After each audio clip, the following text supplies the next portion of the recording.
क्या view now बिना खाते अनफ्रीज हुए एसेट ओनर्स का रेंट भुगतान कर सकती है? नहीं। बैंक अकाउंट्स अनफ्रीज हुए बिना view now legally asset owners को रेंट पे नहीं कर सकती। अब इसे सरल, कानूनी और प्रैक्टिकल भाषा में समझते हैं। कानूनी सच्चाई, ग्राउंड रियलिटी। अगर किसी कंपनी के bank accounts ED, court, authority द्वारा फ्रीज हैं तो क्या नहीं कर सकती?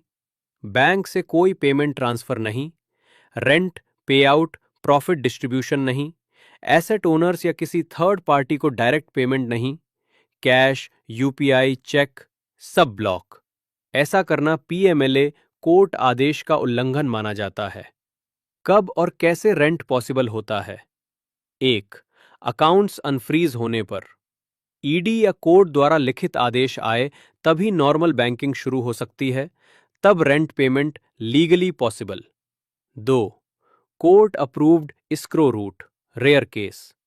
कोर्ट विशेष अनुमति दे, लिमिटेड अमाउंट केवल स्पेसिफिक पर्पस जैसे रेंट के लिए, डायरेक्ट कोर्ट मॉनिटरिंग में पेमेंट। ये ऑप्शन बहुत रेयर होता है और अभी पब्लिकली कंफर्म नहीं है। एसेट ओनर्स के लिए इसका मतलब रेंट देरी जानबूझकर नहीं है, ये लीगल रिस्ट्रिक्शन की वजह से है। बिना अनफ्रीज पेमेंट करने का दावा गलत या इल्गेल होगा।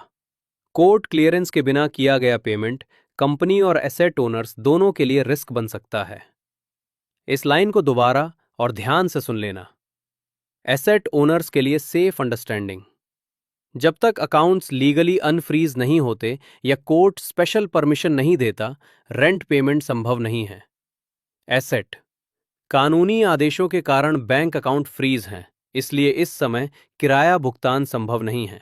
जैसे ही अदालत और प्राधिकरण से अनुमति मिलेगी, भुगतान प्रक्रिया शुरू की जाएगी और ये प्रोसेस बहुत जल्दी ही पूरा होने वाला है।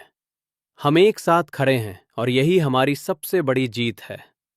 Thank you.